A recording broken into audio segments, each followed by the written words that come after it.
In the name of Allah Almighty, the Creator. Bismillah الخالق القدير. Welcome to the 5th episode, Enlightened. مرحبا بكم من جديد في الحلقة الخامسة, البشر. It is rather an intriguing question. What is the difference between human and enlightened? لابد لنا أن نتساءل ما هو الفرق بين الإنسان والبشر? As usual, to answer this type of questions, we need to look at the verses from the Quran. وكما تعودنا, الطريقة المثلى لتفهم المعاني واختلافاتها هي من الآيات نفسها. From the sample of verses that we have in front of us today, it is easy to notice the characteristics of this creature. من الآيات المطروحة أمامنا الآن يتضح لنا تركيبة هذا المخلوق. He is a disbeliever, despairing and ungrateful, a clear adversary. He is a transgressor, in a loss, unjust and ungrateful. من الشواهد على صفات الإنسان من هذه الآيات أنه كفور, يئوس, خصيم مبين, يطغى, لربه كنود, وإنه لفي خسر, وظلوم كفار. On the other hand, when we look at the enlightened, it is always associated with people with high status, people with integrity, intelligent people, and prophet material. وعند النظر لصفات البشر المذكورة في القرآن يتضح لنا أنهم أذكياء, يوصفون بالعقلانية, قريبون من الله, وهم مادة خصبة للرسل والنبيين.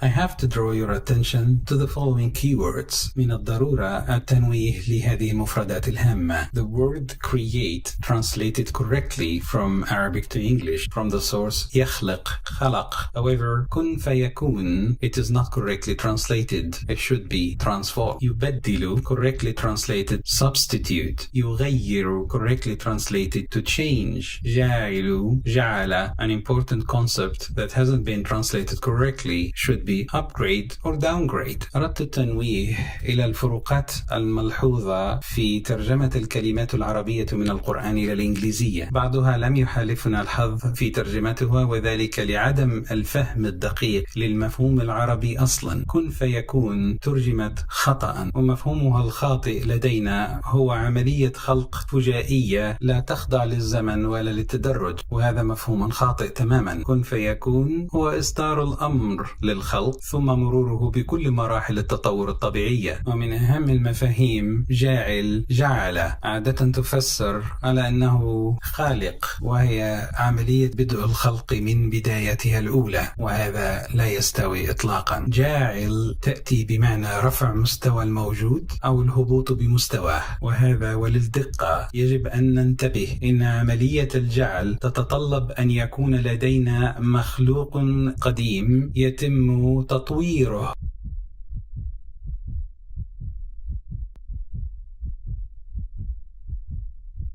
This leads us very clearly to a clear understanding to the process that took place. The creation process started from a very primitive form and developed gradually over millions of years until we have the complete human form at its best. From this particular body, Allah Almighty intervened and upgraded this new creature intellectually to become an enlightened. لابد لنا من تفهم العملية التي مرت في التطوير منذ ملايين السنين, فتطور الإنسان إلى أكمل وجه وبالأخص جسمانيا, ومن هنا تدخل الخالق سبحانه وتعالى وقام بتطوير مخ هذا الإنسان إلى مخلوق أعقل وأكثر فهما ووعيا, سمي البشر.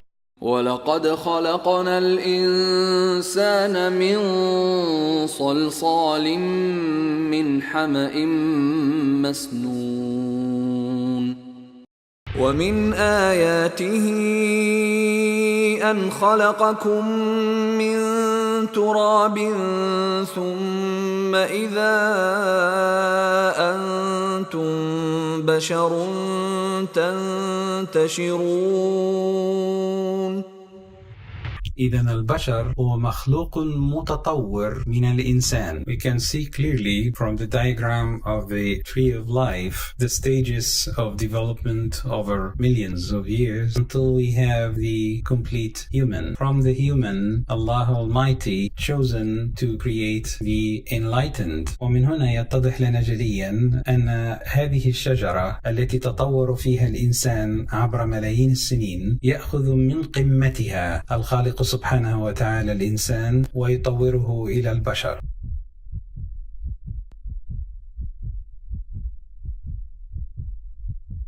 It is important to draw your attention to the fundamental building material of both human and enlightened. They both started from water and stardust. They both from altered mud. أريد فقط التنويه إلى عملية الخلق المبدئية. المادة الأساسية من الآيات لخلق الإنسان والبشر هي نفسها. خلقوا هما الاثنان من التراب الكوني والماء ثم الحمأ المسنون كما في الآيات. From this clear development process we can notice the purpose of the Creator creating a new type of human called enlightened. They formed the material for the prophets. يتضح لنا الهدف الأساسي من خلق الله سبحانه وتعالى البشر من الإنسان وتطويره، حيث نرى من هذا الامتداد لذرية النبيين من آدم عليه السلام أنهم جميعا من البشر.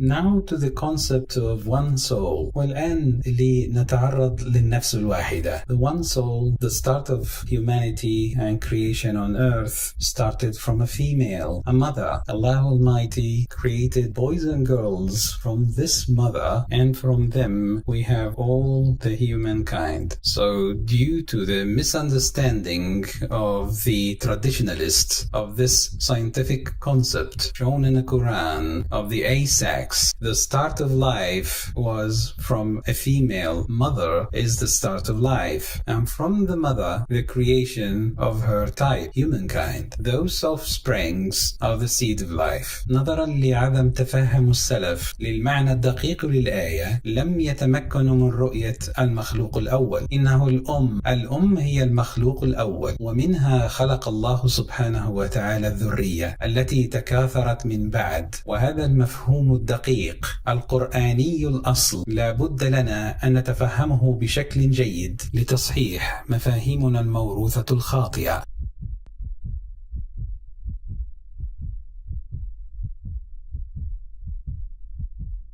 Virgin birth, A-sex, parthenogenesis. This is not a rare occurrence, but in fact it is the norm in a lot of animals all around us. عملية التوالد من الأنثى بدون الذكر هي عملية طبيعية خلقها الله سبحانه وتعالى، ونراها مجسدة في مجموعة من الحيوانات المحيطة بنا، حيث تلد الأم بدون عملية تخصيب إطلاقا. To finally understand clearly the wording of Allah Almighty that He is creating a successive authority, this clearly indicates a new tree of humankind called the enlightened. من هنا يتضح لنا أن الله سبحانه وتعالى قد خلق شجرة جديدة من الإنسان سماها البشر، وهذا المخلوق الموازي ابتدأه بآدم عليه السلام. When we take a closer look at the verses, indeed the example of Jesus to Allah is like that of Adam. We know exactly what Allah Almighty is telling us. Look at the birth of Jesus to understand the birth of Adam. وعندما ننظر بدقة إلى الآيات الكريمة إن مثل عيسى عند الله كمثل آدم، نعلم ما يريده الله سبحانه وتعالى من إفهامنا أن عملية ميلاد آدم كانت تماما كميلاد عيسى عليهما السلام.